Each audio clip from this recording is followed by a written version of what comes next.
ఆయనకి ఎంతో ఇష్టమంట. మన ఇంట్లో మన ప్రార్థన జీవితము మన బిడ్డలకి పాకాలి, మన భార్యకి పాకాలి, భర్తకు పాకాలి. దేవునికి స్తోత్రం.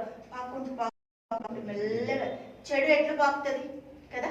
ఇప్పుడు సినిమా చేస్తే వాళ్ళు సినిమాకి వెళ్తారు, తాగే వాళ్ళు ఏమంటే సావాసం చేస్తే వాళ్ళు తాగుతారు కదా. దేవునికి స్తోత్రం. అదే ప్రార్థన పరులతో ప్రార్థన సావాసం, విశ్వాసులతో సావాసం చేస్తే విశ్వాసము వాళ్ళకి అంటుకుంటుంది, వద్దన్నా అంటుకుంటుంది. ఇలా మాటలు చూసి ప్రార్థించే వాళ్ళతో సావాసం చేస్తే వీళ్ళని చూసి వాళ్ళు కూడా ప్రార్థన చేయడం స్టార్ట్ చేసేస్తారు కదా. ప్రార్థన జీవితం పాకాలి. మన క్రీస్తు జీవితం, క్రైస్తవ జీవితం పాకాలి. దేవునికి మహిమ కలుగుందాక మన నుంచి, మన ఇంట్లో నుంచి పక్కింట్లో నుంచి కాలనీ నుంచి దేశంలో నుంచి ప్రపంచం ఎక్కడ చూసినా దేవుని బిడ్డల పని జరగాలి. దేవుడు ఏది సంతోషిస్తాడో చెప్తుండు. దేవునికి మహిమ కలుగుందాక. 2 కొరింథీయులకు రాసిన పత్రిక 6వ అధ్యాయము 14వ వచనం చూద్దాం. మీరు అవిశ్వాసంతో జోడిగా ఉండకుడి. నీతికి దుర్నీతితో ఏమి సాంగత్యము? వెలుగునకు చీకటితో ఏం పొత్తు? క్రీస్తునకు బెలియాలితో ఏమి సంబంధం? అవిశ్వాసంతో విశ్వాసికి పాలెక్కడిది? దేవుని ఆలయమునకు విగ్రహములతో ఏమి పొందిక? మనము జీవము గల దేవుని ఆలయమై ఉన్నాము.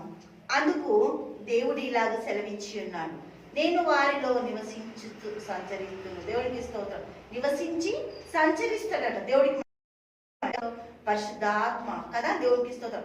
ఆదరణకర్త, ఆదరించేవాడు. మనం ఆదరణ పొంది ఇతరులను ఆదరించాలి. మనము సఖ్యముగా జీవిస్తూ ఇతరులని సఖ్యంగా జీవించేటట్టు చేయాలి.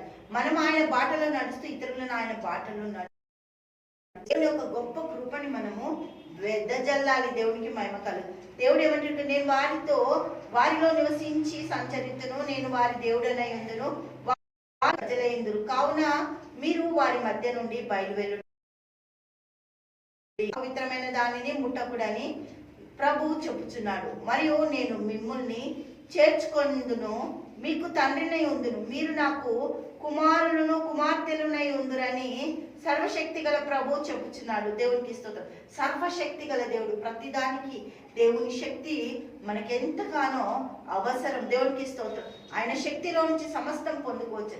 ఆయన శక్తిని పొందుకొని, ఆయన వాక్యాన్ని పొందుకొని, ఆయన బలము పొందుకొని ప్రతిరోజు ఆయనని సంతోషింపజేసే పని భూమి మీద దేవుడు నీకు నాకు అనుగ్రహించిండు. పరలోకము సంతోషించే భాగ్యాన్ని భూమి మీద దేవుడు నీకు నాకు అనుగ్రహించిండు.